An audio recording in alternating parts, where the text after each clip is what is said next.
तो चार तो वो स्थान कौन कौन से? पहला स्थान है जुआ, और दूसरा मदिरा, तीसरा परस्त्री गमन, और चौथा जहां पर अहिंसा हो रही हो, जहां पर वध इत्यादि होते हैं ना, 302 वहां पे भी जो है हाँ कलयुग रहता है। तो देखो पहला जो मैंने आपको बताया, जहां पर जुआ खेला जाता है वहां पर झूठ बोला जाता है। झूठ बोले बगैर जुआ जीता नहीं जा सकता। और जहां पर मदिरा पी जाती है वहां पर क्या होता है? मदिरा पीने वाले को अभिमान आ जाता है। मदिरा पीने वाले को अभिमान आ जाता, जो है सब हम हैं। एक बार एक राजा साहब के पास खड़ा हो गया। राजा साहब हाथी से जा रहे थे, बैठे यात्रा करने के, दारू पीने वाला खड़ा हो गया सामने। समझेगा भैया? राजा साहब अपने हाथी पे सवार होके गांव भ्रमण करने के लिए जा रहे हैं, और उसी गांव में एक दारू पीने वाला सामने आकर के खड़ा हो गया। खड़ा होकर के कहता, ए राजा साहब बताओ इस बकरे का पैसा कितना लोगे? राजा साहब बकरा चाहिए, बकरा का पैसा कितना लोगे? तब राजा साहब समझ गए, जब 100 ग्राम अंदर तो फिर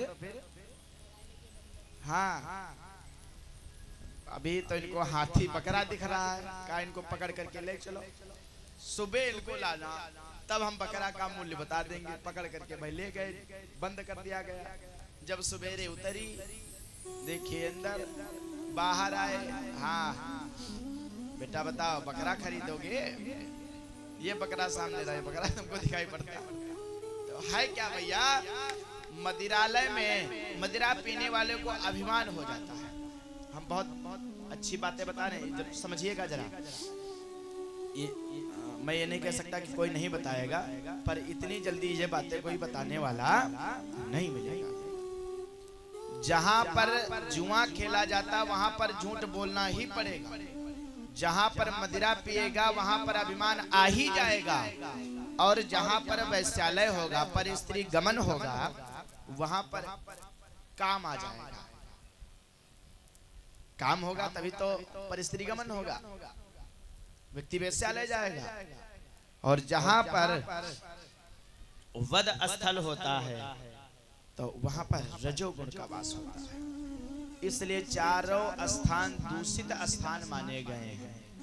एक जब कलयुग ने अपने अंदर गुण बताया तो परीक्षित जी अपनी प्रसन्नता के अनुसार उन्होंने कहा, ठीक है तुम्हारे अंदर एक सबसे अच्छा गुण है, तो मैं एक सबसे अच्छा स्थान इस समय दे रहा हूं। जाओ तुम स्वर्ण में वास करो। काहे में? स्वर्ण में वास करो।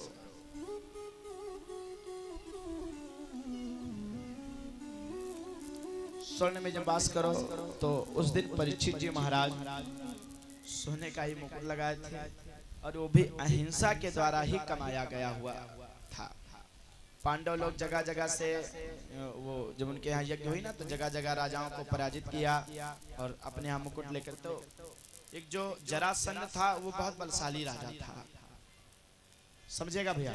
वो बहुत बलशाली राजा था, और वो जो मुकुट लगाता था वो बहुत सुंदर लगाता था। भीमसेन ने जब इसको परास्त किया, मारा, वो समझेगा, तो जो मुकुट लगा था वो मुकुट लेकर के ये अपने राज्य में चले आए। भगवान कृष्ण ने मना किया कि इसका मुकुट मत ले चलो, लेकिन ले आए, और एक जहाँ राजकोष होता ना उसमें बंद कर दिया। एक दिन परीक्षित जी ने खोला तो वही सिंहासन, वही मुकुट इनको बड़ा सुंदर लगा, वही पहन करके तब गए थे। रजे गुण के द्वारा, धर्म के द्वारा, हिंसा के द्वारा कमाया हुआ था, इसलिए उसमें कलयुग वास कर गया। कलयुग उनके बिल्कुल मुकुट के अंदर बैठ गया। गए आश्रम में, एक आश्रम पड़ा तो वहां जल की याचना करने लग गए। जल की याचना उन्होंने की।